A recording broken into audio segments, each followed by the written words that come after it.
अखिलेश जी या फिर मुलायम सिंह जी के साथ, कम से कम उनके प्रति जो ये सम्मान का भाव अलग दिखता है। अब ये तो इस पर तो मैं क्या कहूं, लेकिन लोकतंत्र में काम करते हुए इस तरीके का व्यवहार तो बना ही रहना चाहिए। जाति के आधार पर लोगों को बांटकर अपने को सत्ता हासिल करने के लिए हुआ था, इसीलिए उनको यही दिखाई देता है। मंत्री नहीं बन पाए, इसका कोई मलाल आपको रहता है? ऐसा क्या हुआ? क्या राजनाथ जी ने ही आपके नाम को पीछे कर दिया, काट दिया? राजनाथ जी ने सचमुच मना कर दिया था कि नहीं, दूसरी पीढ़ी मेरे इतने पावरफुल रहते या मजबूत रहते नहीं आएगी? नमस्कार, स्वागत है आपका यूपी तक पर। मैं हूं कुमार अभिषेक और आज खास मुलाकात में हमारे मेहमान हैं पंकज सिंह। जी हां, पंकज सिंह नोएडा से बीजेपी के विधायक हैं, बीजेपी के उत्तर प्रदेश के प्रदेश उपाध्यक्ष हैं, सीनियर बीजेपी नेता हैं और एक और इनकी पहचान राजनाथ सिंह रक्षा मंत्री के बड़े बेटे हैं। स्वागत है पंकज जी आपका। बहुत बहुत धन्यवाद अभिषेक जी। पंकज जी, शुरू तो हम पहलगाम आतंकी हमले से ही करते हैं। इस वक्त पूरी देश की निगाहें लगी हुई हैं कि जिस तरीके का हमला हुआ है, इतना बर्बर हमला और धर्म पूछकर लोगों को मारा गया है।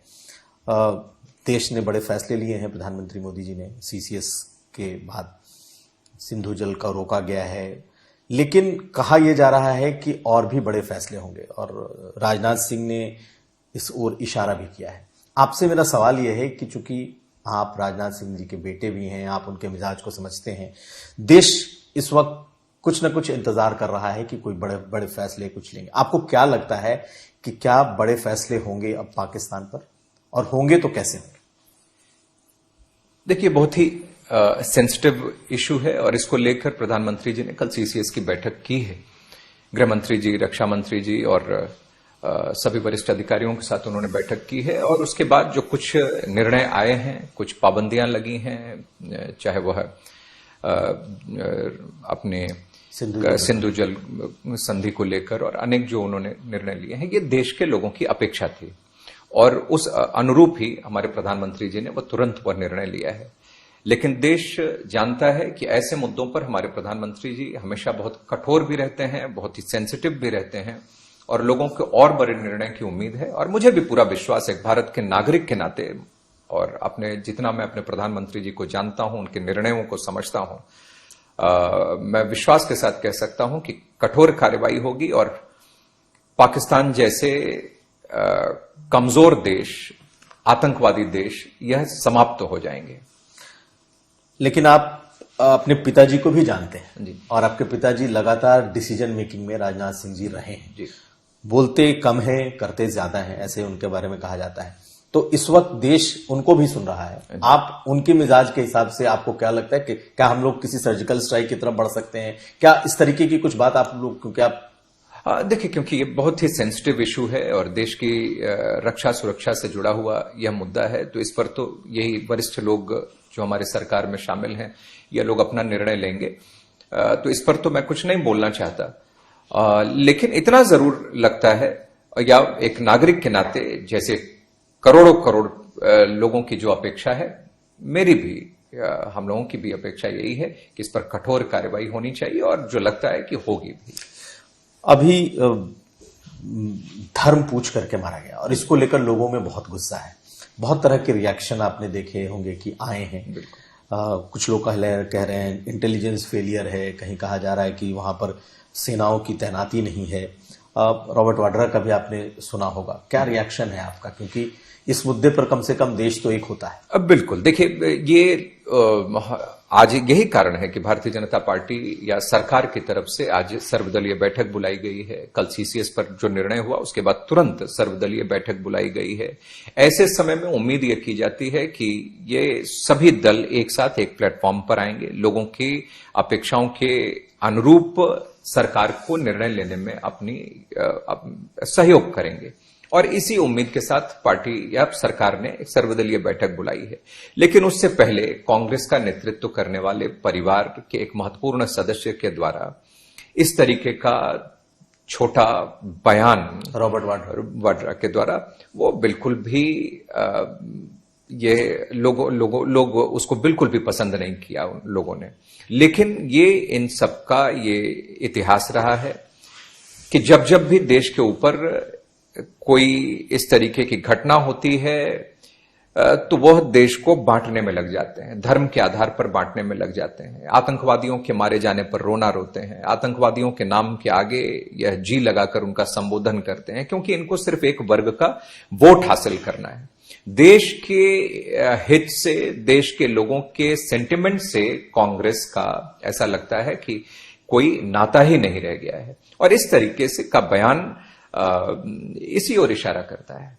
ये बिल्कुल शर्मनाक है, बहुत ही, और सब इसकी भर्त्सना करते हैं। पंकज जी, आप नोएडा से विधायक हैं, लेकिन उत्तर प्रदेश की सियासत में आपकी चर्चा खूब होती रहती है। ये बताइए कि बार बार जब भी सरकार बनी उत्तर प्रदेश में, आपका नाम मंत्री पद के लिए चलता रहा, तो पंकज सिंह मंत्री नहीं बन पाए, इसका कोई मलाल आपको रहता है, या फिर आप सुनने में आपको कैसा लगता है कि हमेशा आपका नाम चलता है और आप मंत्री नहीं बन पाते? अरे बिल्कुल कोई मलाल नहीं रहता। मैं व्यक्तिगत, सबका अपना स्वभाव है, सबका अपना चरित्र है, लेकिन जैसा मेरा स्वभाव है, मेरा व्यक्तित्व है, मुझे इन चीजों का बहुत कोई असर नहीं रहता। मैं चीजों जैसी आती हैं उसको वैसे ही लेता हूं और बहुत ही संतुष्ट और निश्चिंत रहता हूं। और जहां, लेकिन सुनते तो आप भी होंगे कि आपका नाम? हाँ, सुनता हूं, लेकिन इतना तो अंदाजा होता ही है कि वो हो रहा है, नहीं हो रहा है, लेकिन सुनता हूं। अब उस पर तो मैं रोक नहीं लगा सकता हूं, लेकिन मैं पार्टी के प्रति मैं बहुत आभारी हूं कि पार्टी ने बड़े कम उम्र से ही मुझे महामंत्री के रूप में, प्रदेश मंत्री के रूप में, अनेक जिम्मेदारी, अभी उपाध्यक्ष के रूप में मैं काम कर रहा हूं, कई अभियानों का नेतृत्व करने का मौका दिया है। 2007 में चुनाव लड़ने का अवसर भी दिया था, परिस्थितियां ऐसी थी, उस समय नहीं लड़ा। तो बहुत सारी चीजें हैं, मैं पार्टी के प्रति बहुत आभारी हूं। और करोड़, देखिए अभिषेक जी, बहुत ये हमारे पार्टी की खूबसूरती है, मैं कह सकता हूं, या ये हमारे पार्टी के कार्यकर्ताओं का ये चरित्र है कि आज करोड़ों करोड़ कार्यकर्ता अपने पूरा जीवन पार्टी की विचारधारा के लिए जिन्होंने निछावर कर दिया, और जिन्होंने कभी ये सपना नहीं देखा कि वो मंत्री बनेंगे, मुख्यमंत्री बनेंगे, सांसद विधायक बनेंगे, लेकिन फिर भी वो विचारधारा के लिए लड़ते रहे। तो ऐसे लोग, वह से मुझे लगता है कि हमारी जनरेशन को भी वो बिल्कुल सीख लेनी चाहिए, और पार्टी के आगे बढ़ाने के लिए और अपने देश को आगे बढ़ाने के लिए लोगों को काम करना चाहिए। राजनीति में आने का मतलब मेरे हिसाब से वो सिर्फ सांसद, विधायक, मंत्री, मुख्यमंत्री बनना ही नहीं है, बल्कि हम राजनीति में हैं, सामाजिक क्षेत्र में काम कर रहे हैं, तो लोगों की सेवा कैसे करें, लोगों की विश्वास पर हम खरे उतरते हुए उनकी अपेक्षाओं को, उनके सपनों को, उनके महत्वाकांक्षाओं को पूरा करने में हम आवाज उठा पाएं। ऐसे लोग जिनकी आवाज सत्ता के गलियारे तक नहीं पहुंच पा रही है, उसको हम वहां तक पहुंचाने में कितना योगदान दे सकते हैं, महत्वपूर्ण ये है। लेकिन 2017 में आप पहली बार विधायक बने। हाँ जी। लेकिन 2007 में आपको टिकट मिला था, कहा यह जा रहा था। जी। ऐसा क्या हुआ? क्या राजनाथ जी ने ही आपके नाम को पीछे कर दिया, काट दिया कि नहीं, अभी आपको मेरे रहते नहीं बनना है? हाँ, 2007 में, क्योंकि वो राष्ट्रीय अध्यक्ष थे और अपनी एक विचारधारा उनकी है, बहुत ही संघर्षों के साथ, और एक भारतीय जनता पार्टी को एक नई ऊंचाइयों पर ले जाकर भाजपा के कार्यकर्ता बनकर वो देश की सेवा करने के उद्देश्य से वो लोग राजनीति में काम कर रहे थे। और राष्ट्रीय अध्यक्ष के रूप में उनकी इच्छा नहीं थी कि उनके रहते हुए मैं कोई चुनाव लड़ूं। उनको लगता था कि ऐसा, तो नाम कैसे गया आपका? ऐसा करने पर उनको लगता था कि कार्यकर्ताओं के मन पर भी प्रतिकूल प्रभाव पड़ सकता है। उनकी इच्छा नहीं थी, लेकिन उत्तर प्रदेश में मैं, बनारस की एक सीट है, वहां से मैं काम कर रहा था। कल्याण सिंह जी उस समय नेतृत्व कर रहे थे और उनके पास अकेला नाम उस क्षेत्र से आया था। वहां गया, श्रद्धेय अटल बिहारी वाजपेयी जी और सब लोगों के साथ पार्लियामेंट्री बोर्ड में निर्णय होने पर वो अकेला नाम मेरा फाइनल हो गया। हालांकि राष्ट्रीय अध्यक्ष के रूप में उन्होंने अपोज किया था श्री राजनाथ सिंह जी ने, लेकिन खैर अटल जी और सब लोगों के निर्णय से वो तय हो गया। लेकिन मुझे भी उनके एक बेटे के नाते भी मुझे यह लगा कि जिस विचारधारा को लेकर वो चले हैं, या जो उनको पसंद नहीं है, और पिता को ही कोई चीज अगर पसंद ना हो तो बेटा उस काम को करे, और कोई भी बड़ी चीज भले क्यों ना हासिल हो, वो कोई, मुझे लगा कि इसका कोई मायने नहीं है।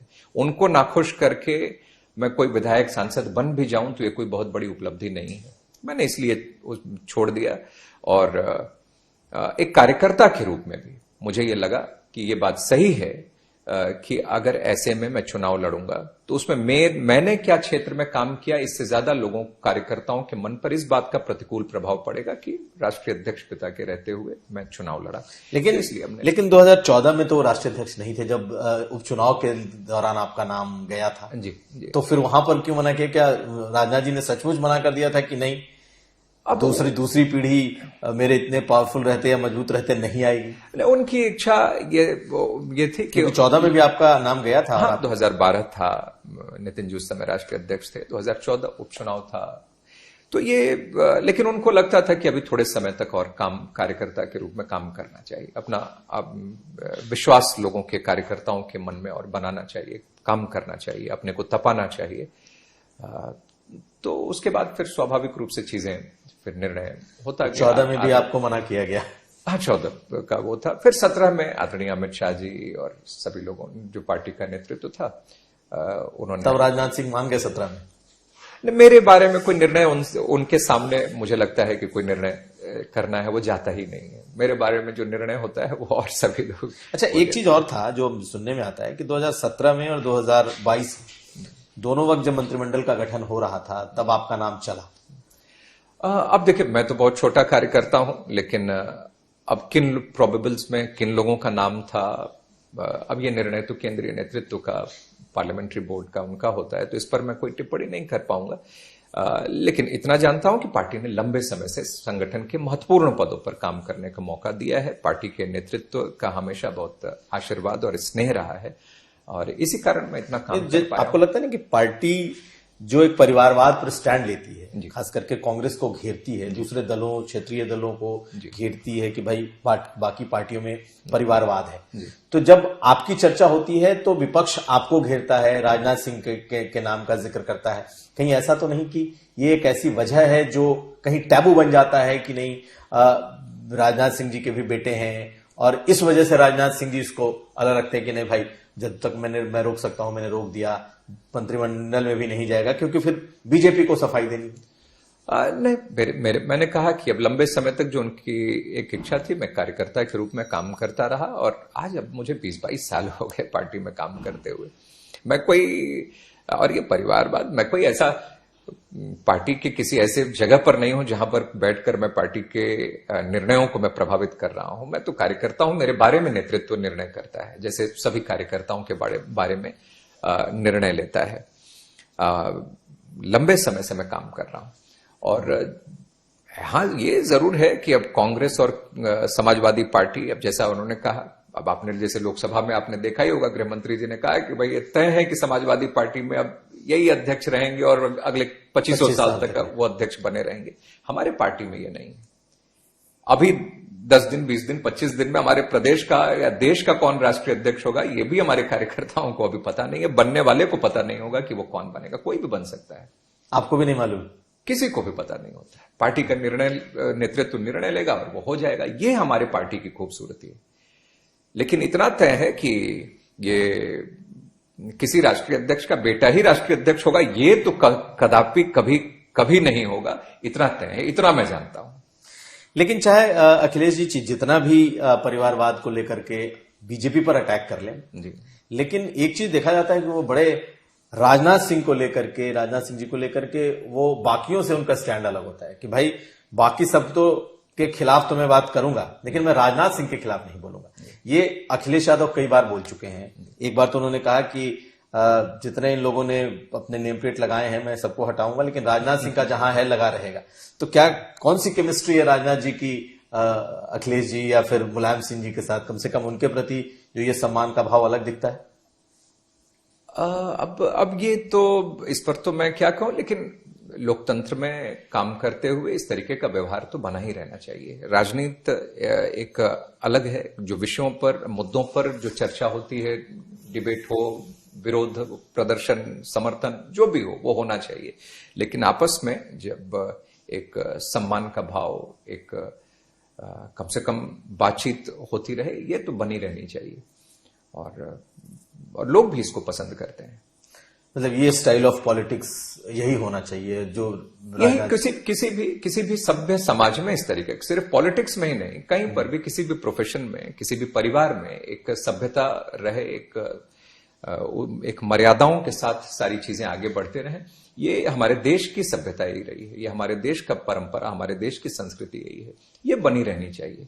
क्योंकि जब ये मर्यादाएं और सभ्यता और संस्कृति पर अगर चोट होती है तो वो सबसे बड़ा ये किसी भी चीज का, कोई समाज का, कोई संगठन का, किसी व्यक्तित्व का, वो सबसे बड़े पतन का कारण होता है।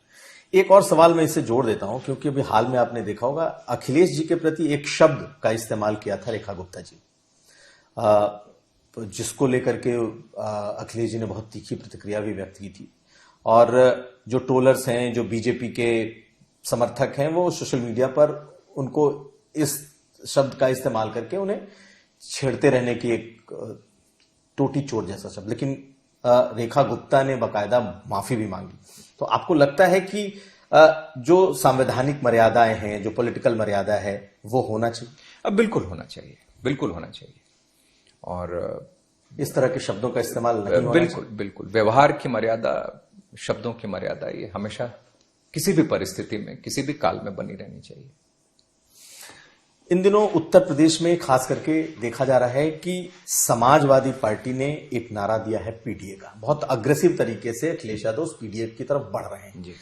दूसरी बात यह है कि आपकी जो सरकार है उस पर उनका सीधा आरोप है कि ये राजपूतों की, ठाकुरों की सरकार है, और चाहे जिलों के थानेदार, एसएचओ सबको देखा जाए, उन्होंने बकायदा आंकड़े रखने की कोशिश की है। हालांकि उस आंकड़े को रिफ्यूट किया है डीजीपी ने और सरकार की तरफ से। तो आपको लगता है कि आपके ऊपर भी ये चीजें अब चिपकती जा रही हैं कि ये सरकार एक जाति विशेष की सरकार होती जा रही है? और आपको क्या लगता है कि जब 2 साल बाद चुनाव होंगे तो कभी आप लोगों ने जिस तरीके से अखिलेश यादव की सरकार को यादव सरकार या कहा था, अब आपके ऊपर जाति का ये शब्द चिपक रहा है? देखिए, समाजवादी पार्टी जब सरकार में रही थी तो उन्होंने इसी दिशा में, इसी तरीके से, इसी सोच के साथ उन्होंने काम किया था। और इसी वजह से मुझे लगता है कि वो जैसा चश्मा लगाए हैं वैसी ही दुनिया उनको दिखाई दे रही है, वैसी ही सरकार दिखाई दे रही है। ये कारण हो सकता है। तो हमारे यहां से सरकार की तरफ से डीजीपी ने इन सब चीजों के आंकड़े भी रख दिए थे, जिसमें कि पूरी तरीके से उनका दावा अखिलेश जी का वो बिल्कुल गलत था।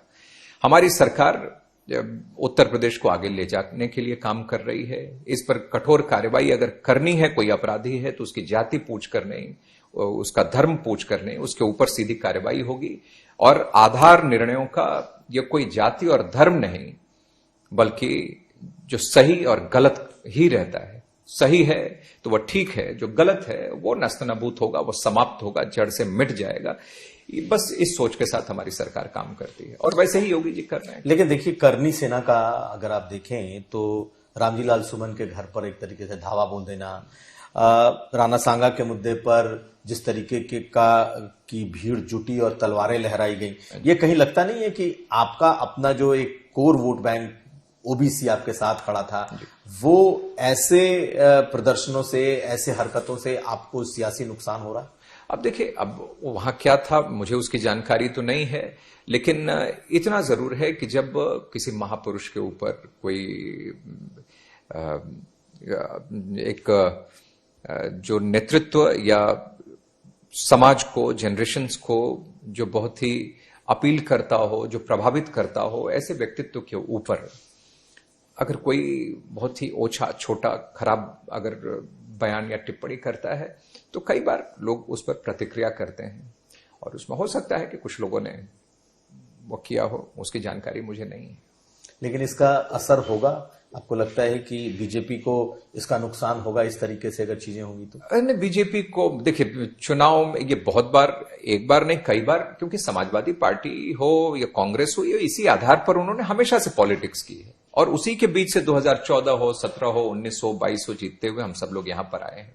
तो मुझे नहीं लगता कि कोई अंतर, क्योंकि प्रदेश की जनता इस बात को अच्छे तरीके से जानती है कि जब भारतीय जनता पार्टी सरकार की तरफ से कोई निर्णय होता है तो अब जाति और धर्म पूछकर नहीं होता, वो सभी के लिए बराबर एक दृष्टि से, सब समभाव के साथ, एक समरसता के साथ किया हुआ वो निर्णय होता है। तो इसीलिए हमारा डेवलपमेंट को लेकर हम लोग आगे बढ़े हैं। सब लोग आगे बढ़े, जो अंतिम सीढ़ी पर भी जो व्यक्ति है उसको भी सरकार की योजनाओं का पूरा लाभ मिले, इस सोच के साथ भारतीय जनता पार्टी, योगी आदित्यनाथ और नरेंद्र मोदी जी काम करते हैं। आप नोएडा से विधायक हैं और वहां किसानों का मुद्दा बहुत ऐसा है जो कि कहीं ना कहीं इस सरकार को भी परेशान करता है। किसानों के मुद्दे पे क्या आप किसानों को संतुष्ट करने में सफल रहे हैं या किसान अब भी नाराज है बीजेपी से? खास करके किसान आंदोलन के समय से जो शुरू हुई नाराजगी अब है या खत्म हो रही है? देखिए, वहां पर जो किसानों के मुद्दे हमारी विधानसभा या उससे अगल बगल हैं, वो आज के नहीं, ये कई साल पुराने मुद्दे हैं और उसको समाजवादी पार्टी और बहुजन समाज पार्टी की भ्रष्ट और गलत नीतियों ने उसको और ज्यादा उलझा दिया। लेकिन अब मुझे इस बात की संतुष्टि भी है कि भाजपा की सरकार आने के बाद योगी आदित्यनाथ जी के नेतृत्व में बहुत सारे निर्णयों को हम लोगों ने ठीक करने का प्रयास किया है। किसानों के अनुरूप या जो किसानों की उम्मीद थी उस अनुरूप हम लोगों ने संतुष्ट हैं किसान पश्चिम? बहुत हद तक चीजें को लेकर वो संतुष्ट हैं और जो कुछ मांगे उनकी और हैं, उनको उम्मीद है कि अगर पूरी होंगी तो इसी सरकार में पूरी होंगी, भारतीय जनता पार्टी ही पूरा करेगी। बिल्कुल। अब आखिरी सवाल एक बार फिर से पूछता हूं, आपको लगता है कि आपके ऊपर कहीं भी परिवारवाद का आरोप चिपकता है या नहीं चिपकता है?